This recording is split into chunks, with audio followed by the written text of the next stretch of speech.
नमस्कार, मधु की रसोई में आपका स्वागत है। आज हम महाराष्ट्र की फेमस स्ट्रीट फूड बनाने जा रहे हैं, पाव भाजी। भाजी में लगने वाली सामग्री है 2 उबले हुए आलू ले लेंगे, एक बाउल हम लोग फूल गोभी ले लेंगे, एक गाजर ले लेंगे और शिमला मिर्च बारीक कटी हुई ले लेंगे और मटर ले लेंगे। हमने सब्जियां सारी उबाल लेनी है और जैसे कि मैंने पहले से ही सब्जियां सब उबाल के रखी हुई है। प्याज, बारीक कटा प्याज लेना है हमने एक बाउल, हरी मिर्च ले लेनी है बारीक कटी हुई, ग्रेट किया हुआ अदरक और क्रश किया हुआ लहसुन ले लेना है और बारीक कटा टमाटर जब हमने लेने हैं तो काटते वक्त हम लोग इसके बीज निकाल देंगे। बटर ले लेना है तड़के के लिए और कश्मीरी लाल मिर्च लेना है ताकि रंग भी आए, और नमक ले लेना है 1 चम्मच और बाकी स्वाद अनुसार ले लेना है, और पाव भाजी मसाला ले लेना है 1 टेबल स्पून, और सजाने के लिए हरा धनिया पत्ता। इनको मैश कर लेंगे जैसे कि मैंने मैश करके रख लिया है।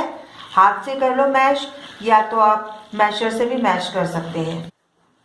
आलू को भी हम मैश कर लेंगे। कढ़ाई रखेंगे और फिर हमने 2 चम्मच बटर डाल देना है।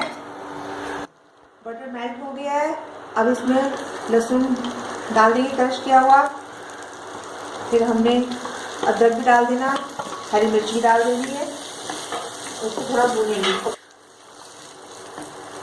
और उसको अच्छे से पका लेंगे। प्याज भून चुका है, अब इसमें हम बारीक कटे हुए टमाटर डाल देंगे। थोड़ा सा हम इसमें नमक भी डाल देंगे। नमक डालने से टमाटर जल्दी गल जाते हैं। हमने अब टमाटर पक रहे हैं, अब इनको हम थोड़ा मैश करेंगे स्पैटुला से। अब इसमें उबली हुई गाजर डाल देंगे, शिमला मिर्च डाल देंगे उबली हुई, और उबले हुए मटर डाल देंगे।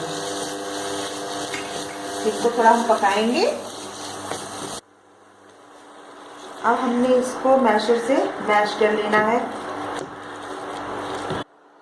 अभी हमारी सब्जियां मैश हो गई हैं, इसमें हम मैश करा हुआ आलू और फूलगोभी भी डाल देंगे। उबली हुई मैश की हुई फूलगोभी डाल देंगे हम, आलू भी डाल देंगे मैश किया उबला हुआ, और फिर इसको अच्छे से मिलाएंगे।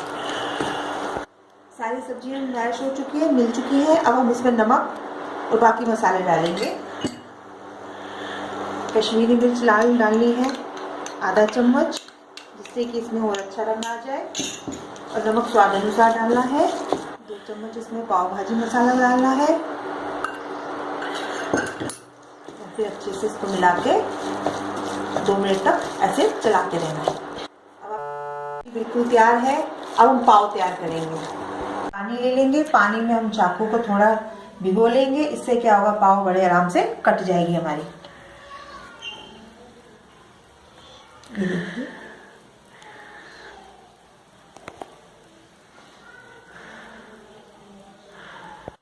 देखो हमारी पाव बड़े साफ सफाई से कटी है।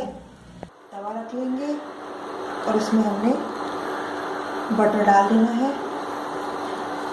उसमें हमने पाव को गर्म करने रख देना है। और हमने इसे पलट के दूसरी तरफ से भी हमने थोड़ा सेक लेना है। पाव सेक चुका है, अब इसे गर्मा गर्म भाजी के साथ सर्व करेंगे। पाव भाजी गर्मा गर्म बन के तैयार है। इसको वो बारीक कटे प्याज और नींबू के साथ खाइए।